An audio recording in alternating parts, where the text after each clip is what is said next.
تقریر سنتے ہوئے ہمیں یوں محسوس ہو رہا تھا کہ ایک مقرر جو بہت عرصے سے تقریر کرتا ہوا آیا ہے اور لوگوں کو واعظ و نصیحت کا اس کا شیوا ہے، ایسا محسوس ہو رہا تھا کہ کسی بڑے عالم کی بات ہم سن رہے ہیں۔ اللہ اور ترقیوں سے نوازے۔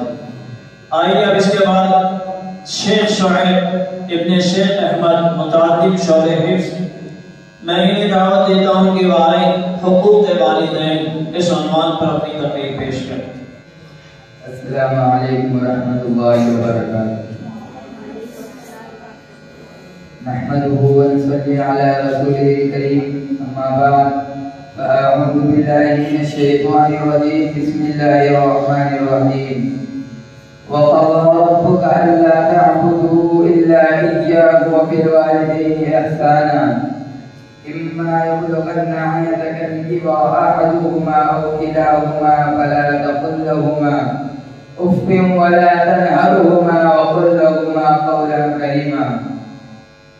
صدر محترم، اساتذہ اکرام اور ہم صاحبان اور میرے عزیز بھائیوں، میں نے آپ حضرات کے سامنے ابھی سورہ بنی اسرائیل کی جو آیت کریمہ تلاوت کی ہے، اس کا ترجمہ یہ ہے اور حکم دیا ہے آپ کے رب نے کہ تم اللہ کے سوا کسی کی عبادت نہ کرو اور والدین کے ساتھ اچھا سلوک کرو۔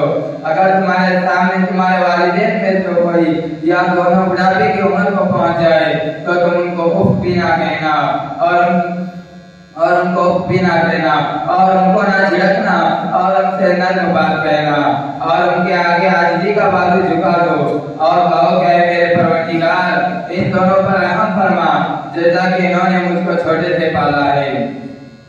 حضرات، اس آیت کریمہ میں اللہ تعالیٰ نے ماں باپ کے حقوق کو بیان کیا ہے، لیکن یہی ایک آیت نہیں ہے بلکہ قرآن میں دیگر مقامات پر بھی یہ احکام موجود ہے۔ مثلا سورہ لقمان میں ہے وَوَصَّيْنَا الْإِنسَانَ بِوَالِدَيْهِ حَمَلَتْهُ أُمُّهُ وَهَنًا عَلَى وَهْنٍ وَفِصَالُهُ فِي عَامَيْنِ أَنِ اشْكُرْ لِي وَلِوَالِدَيْكَ إِلَيَّ الْمَصِيرُ۔ ہم نے تاکید کر دی انسان کو اس کے ماں باپ کے واسطے، اس کی ماں نے اس کو اپنے پیٹ میں رکھا تھک تھک کر اور دودھ چھڑانا 2 برس میں ہے۔ میرا اور اپنے والدین کا حق مانو، تمہیں میری ہی طرف لوٹ کر آنا ہے۔ اگر وہ کوشش کرے گے تم میرے ساتھ اس چیز کو شریک ٹھہراؤ جس کا تمہیں علم نہیں ہے تو تم ان کی بات نہ ماننا اور دنیا میں دونوں کے ساتھ اچھا سلوک کرو۔ اس آیت سے ثابت ہوا کہ گناہ اور معصیت کے علاوہ ہر کام میں والدین کی اطاعت ضروری ہے۔ ایک مرتبہ رسول اللہ صلی اللہ علیہ وسلم نے فرمایا اس کی ناک خاک آلود ہو، اس کی ناک خاک آلود ہو، اس کی ناک خاک آلود ہو۔ صحابہ اکرام رضوان اللہ تعالی علیہم اجمعین نے عرض کیا حضور صلی اللہ علیہ وسلم اس کی ناک خاک آلود ہو۔ آپ صلی اللہ علیہ وسلم نے فرمایا اس شخص کی جس نے اپنے والدین میں سے کسی ایک کو یا دونوں کو بڑھاپے کے عالم میں پایا پھر ان کی خدمت کر کے اپنے آپ کو جنت کا مستحق نہیں بنایا۔ حضرت ابو امامہ رضی اللہ عنہ فرماتے ہیں کہ ایک مرتبہ ایک شخص نے حضور صلی اللہ علیہ وسلم سے دریافت کیا اے اللہ کے رسول ما حق الوالدین، والدین کا حق کیا ہے؟ حضور صلی اللہ علیہ وسلم نے فرمایا ہما جنتک و نارک، وہی تمہاری جنت ہے وہی تمہاری دوزخ ہے۔ مطلب یہ ہے کہ اگر تم ان کی فرما برداری کرو گے تو جنت کے حقدار بن جاؤ گے اور ان کے ساتھ برا سلوک کرو گے تو جہنم میں جلو گے۔ بزرگوں اور دوستوں، والدین کی خدمت گزاری صرف آخرت کی اجر و ثواب کا ذریعہ نہیں بلکہ دنیا میں بھی رحمت الہی کا سبب ہے۔ بخاری اور مسلم میں ہے کہ ایک مرتبہ رسول اللہ صلی اللہ علیہ وسلم نے تینوں آدمیوں کا واقعہ بیان فرمایا۔ یہ تینوں آدمی کہیں جا رہے تھے، راستے میں بارش ہونے لگی، بارش سے بچنے کے لیے غار میں چھپ گئے۔ ایک غار پہاڑ کے نیچے واقع تھا، موسلادھار بارش میں پتھر کی ایک بھاری چٹان اوپر سے بھیتر کر غار کے منہ پر گری، غار کا منہ بند ہو گیا اور یہ تینوں اس میں قید ہو گئے۔ یہ چٹان اتنی بھاری تھی کہ تینوں مل کر اس کو ہٹا نہیں سکتے تھے۔ بڑی مصیبت کی گھڑی تھی، غار کا منہ اس طرح بند ہو گیا کہ تینوں مل کر اس کو ہٹا نہیں سکتے تھے۔ بڑی مصیبت کی گھڑی تھی، غار کا منہ اس طرح بند ہو گیا کہ باہر کی کوئی چیز نظر نہ آتی تھی۔ تینوں نے اللہ کو یاد کیا اور ایک دوسرے سے کہا کہ ہمیں سے ہر ایک اپنا کوئی ایسا نیک عمل عمل یاد کرے جو اس نے خالص اللہ کی رضامندی کے لیے کیا ہو، اور ہر ایک نے اپنے اسی عمل کا حوالہ دے کر اللہ سے دعا کرے شاید اللہ ہمارے مشکل کو حل فرما دے اور یہ چٹان غار کے منہ سے ہٹ جائے۔ ان میں سے ایک نے کہا اے اللہ میرے بوڑھے ماں باپ تھے اور میرے چھوٹے چھوٹے بچے بھی تھے، میں بکریاں چلا کر ان سب کی خبر گیری کرتا تھا، جب میں شام کو واپس آتا تو دودھ دھو کر سب سے پہلے اپنے والدین کو پلاتا، پھر اپنے بچوں کو۔ ایک دن بکریاں چلاتے ہوئے دودھ نکل گیا، واپس آیا تو رات ہو چکی تھی، میرے والدین سو چکے تھے، میں نے اپنے عادت کے مطابق دودھ دھوہا اور دودھ کا برتن لے کر والدین کی گرانی کھڑا ہو گیا۔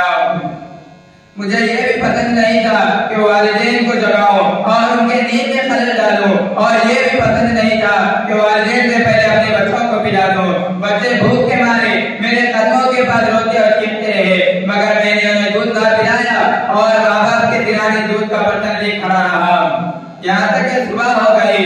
اے اللہ اگر تو جانتا ہے کہ میں نے یہ کام تیرے رضا کے لیے کیا تھا تو اس چٹان کو اتنا ہٹا دے کہ آسمان نظر آنے لگے۔ اللہ تعالیٰ چنانچہ اللہ تعالیٰ نے اس کی دعا قبول فرمائے اور چٹان اتنی پھسل گئی کہ آسمان نظر آنے لگا۔ دوسرے نے کہا اے اللہ میری ایک سزادار بہن تھی جس سے میں محبت کرتا تھا، ایسی شدید محبت جیسے مرد عورت سے کرتا ہے، میں نے اسے اپنی خواہش پوری کرنے کے لیے کہا تو اس نے جواب دیا اگر میں اسے 100 دینار لا کر دے دوں تو میری خواہش پوری کرنے کے لیے تیار ہوگی۔ چنانچہ میں نے محنت اور کوشش کر کے 100 دینار جمع کیے اور اسے لا کر دیے، وہ میری خواہش پوری کرنے کے لیے تیار ہوگی، مگر عین وقت اس نے جواب دیا اللہ کے بندے اللہ سے ڈر اور یہ حرکت نہ کر۔ چنانچہ میں فوراً وہاں سے اٹھ گیا۔ اے اللہ اگر تو جانتا ہے کہ میں نے یہ کام صرف تیرے رضا کے لیے کیا تھا تو اس چٹان کو ہٹا دے۔ چنانچہ اللہ تعالیٰ نے اس شخص کی بھی دعا قبول فرمائے اور چٹان کچھ اور ہٹ گئی۔ تیسرے نے کہا اے اللہ میں نے اس شخص کو اجرت پر رکھا تھا، اس کی اجرت اولاد سے دھان دے ہوئی تھی، جب اس نے اپنا کام پورا کر لیا تو اس نے اپنی اجرت مانگی، میں نے اجرت اس کے سامنے رکھ دی مگر اس نے اس کو لیا نہیں بلکہ چھوڑ کر چلا گیا۔ میں نے اس دھان کو برابر بوتا رہا یہاں تک اس کی خرید و فروخت سے بہت سے گائے اور چروائے جمع کیے،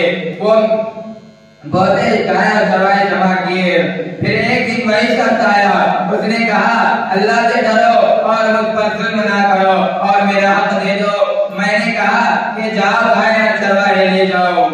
اس نے کہا اللہ سے ڈرو اور مجھ سے مذاق نہ کرو۔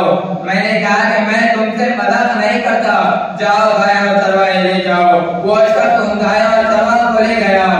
اے اللہ اگر تو جانتا ہے کہ میں نے یہ کام صرف تیرے رضا کے لیے کیا تھا تو باقی ماندار چٹان بھی ہٹا دے۔ اللہ تعالیٰ نے اس کی بھی دعا قبول فرمائے اور یہ چٹان غار کے منہ سے ہٹ گئی اور یہ تینوں صحیح سالم نکل آئے۔ محترم حضرات، یہ ماں باپ کے ساتھ اپنے سلوک اور عمل صالح کی برکت کہ دنیا میں بھی اللہ تعالیٰ نے کتنی بڑی مصیبت سے نجات عطا فرمائی۔ آئیے ہم سب مل کر دعا کریں کہ اللہ تعالیٰ ہم سب لوگوں کو والدین کی فرما بردار اور اطاعت شعار بنائے اور ہمارے صالح کی دولت عطا فرمائے، آمین۔ میں ایک شعر کے ساتھ اپنی بات ختم کرنا چاہتا ہوں۔ مصیبت کا بھی ایک مقصد ہے دنیا کے حوادث میں، مصیبت کا بھی ایک مقصد ہے دنیا کے حوادث میں کہ ایک ٹھوکر لگے اور آدمی ہوشیار ہو جائے۔ میں اپنی بات ختم کرنا چاہتا ہوں۔ آخر دعوانا الحمدللہ رب العالمین۔ جو اس حمد کا شاعر نہ سکے، اس میں ضرورت ہے جو اس کا سنے اور اس کے